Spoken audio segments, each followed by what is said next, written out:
A new era has begun at Orlando Pirates. Yabona umuntu ongakaboni bafethu ukuthi new era iqalile ngampela laphana kwi-Pirates. Akusho ukuthi usakude ukubona. Cause iqale last season bafethu lento. Look at ama-players bafethu angenile and then nama-players are out. Asike siqale nje kulama players are out bafethu. Umfukeng. Umfukeng-ke vele yena bafowethu ngeke sesithi uwumuntu esingathi mhlawumbe esingathi udedeliwe. Umfukeng ivele ngoba it was ama-greener patches bafowethu ukuthi kuthiwe ufunwa laphana eBelgium. So naye bese ngayikho indlela mhlawumbe besingamvimba ngayo. So uyena umuntu ngampela bafowethu esingathi ubedlala kule Pirates permanently kulabantu abahambile. Yabona-ke njeni-ke base siya kwabanye bafowethu oSesane samkhumbula ukuthi ube ne-injury and injury le ithatha isikhathi. Uyena umuntu engisakhala-ke kodwa futhi bafethu naye nokuhamba kwakhe.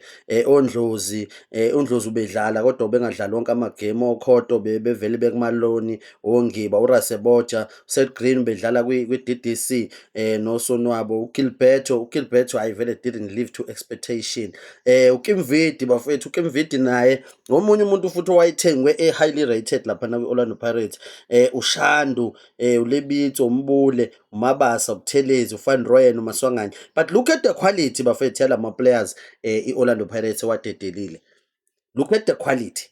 Yabona ukuthi abantu esibadedelile laphana uMaswanganye, oVan Rooyen, but bebengafithi futhi uma ukuthi sizokhuluma iqiniso ngoba even ngisho uWadu bafethu, uWadu i-league abantu ngiyabezwa bethi labadlali basiwinele i-league. Kulabadlali bafethu abahambile, kwabadlali ngampela abaparticipate-ile ekutheni ngampela siwine i-league. Umfukeng ulentozana uMbule ube nawo amanye amagame but futhi akadlalanga la kade seku-crucial khona kakhulu. uMabasa vele sasesimlonile. Shuthi uVan Rooyen uke wadlala-ke naye noMaswanganye, but ngeke uzuthi ngampela bafowethu labantu ibona ababesiwinele i-league specifically ukuthi ungaba-point.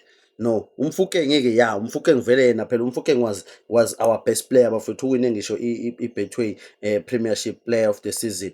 But buka abantu abangenile bafethu, cause akungenanga abantu abaningi ukudlula labantu abahambile. Ngiyabezwa abantu bethi ku-replace-we umdlali oyedwa ngabadlali abawu-5 but akusile iqiniso lelo bafethu. Ngicabanga ukuthi lo coach ne-management kule season bane-intention kakhulu kulento abayenzayo. Yabona lento abayenzayo bayazi ukuthi benzani. Ngoba buka nayo iquality bafethu engenile. uPedersen laphana, uRapo, uMolai, uBhaliti kodwa ngicabanga simbuyisele khona futhi back kwiswelele samlona back. uSibangani Zulu, uKampani Lungu, uNgwato, uMthiyane, uMokoboti, bonke labantu so far mina akekho engisambone engenzi kahle. Nalabo abadlale kwi-pre-season nabo benze kahle kakhulu laphana kwi-pre-season. So ucoach uma uzobheka namanje, as much as bethi abantu i-team ye-Pirates isishintshe kangako, i-team yethu bafethu ayishintshile kangako. Asithathe nje i-defense okokuqala. I-defense yethu njengamanje ubani ophumile kuyona okade last season e-crucial ekutheni siwine i-league. Cause uSibilibili usakhona lapha, uSipho Chain usakhona, uSiyema usakhona, uSibisi usakhona, uHoto usakhona, u-backup wakhe uHoto lo naku sengikhohlwa lo munye lo owayiphasela uMfukeng wangazuthi umbekele i-free kick, uNdaba usakhona.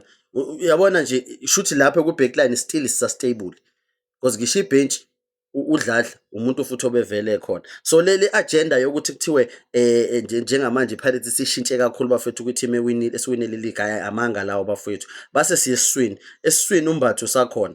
uNduli usakhona kodwa akabanga naye walimala last season but waparticipate ekutheni kube khona amakhaphi esiwawinayo. uMakhawula usakhona laphayana ukuthi agayide bona labafana. Uma ubheka le quality efikile abafana badlala kahle futhi nabo ukuthi bayablenda njengamanje. We are even playing more. Mina ibhola engilibona silidlala lesi season ngilibona lizoshuba kakhulu udlule ngishela last season. Silande nabanye abafana lapha kwi-DDC. Nje base uya phambili besivele dlala ngabomvu Thuma last year. uMakgopa naye nje besalimele. uMoremi naye umuntu obesivele uparticipate kakhulu ekutheni siwine lama cup esiwawinile last season. So mina ngiyi-understand le agenda engazuthi iyaphushwa, sengazuthi iPirates isishintshwa lokhu ongazuthi akusena ngqondo phakathi. Singadlalini bafethu ngocoach ne-management, they are doing everything they can to make sure ukuthi iPirates iyakwazi ukuthi upgrade kulokho ekade sikhona. Cause noma singathini abanye abafowethu abadlali lana umuphi wena ongambuyisa other than uMfukeng. Imuphi nje ongambuyisa base ufika ukuthi angafika umqalise every game kule Orlando Pirates ekhona njengamanje.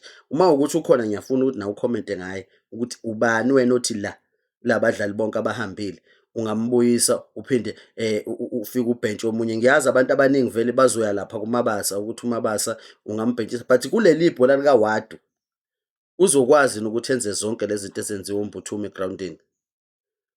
Yabo nje iqiniso bafowethu siyadinga ukuthi silibone. Mina ngiyayithanda le direction i-Orlando Pirates bafethu emuvela kuyona. Yazi ukuthi inginika ithemba lokuthi ngempela sizokwazi ukukhompitha ko-CAF cause abadlali basidilivelile bafowethu, abanye abadlali lana ngeke sisiqamba amanga bafowethu, basidilivelile mfethu. I-happiness yabo siyayazi and lokho ikhona kuyobenza bahlezi bama-Orlando Pirates legend bafowethu, ngoba phela lokho-ke i-legendary status yokuba owale hhayi bafowethu bayohlezi base-arena, yabo bayohlezi base-arena. But njengamanje i-team esiyakhayo, hhayi nayo bafowethu akungadliwa amandla ayo and iyawina already, but abantu bayasaba bathi kungenzeka i-collapse. Uma inga-collapse-ke asike sesithi-ke ngoba manje nizogcina sekuminca ama-fans e-Pirates ukuthi simincele ukuthi ayi-collapse. Uma inga-collapse-ke kuzokwenzakala shuthi abantu bayojabula nini? Cause u-coach ngeke uzu-expect u-coach bafowethu ukuthi adlale ngabadlali ababedlala omunye u-coach, cause abadlali ibhola elifanayo, ifilosofi ayifani, everything nje bafowethu ihlukile. Bafowethu ayikuphunyiwe kungeniwe bafowethu. Wena uthini ukubona kwakho?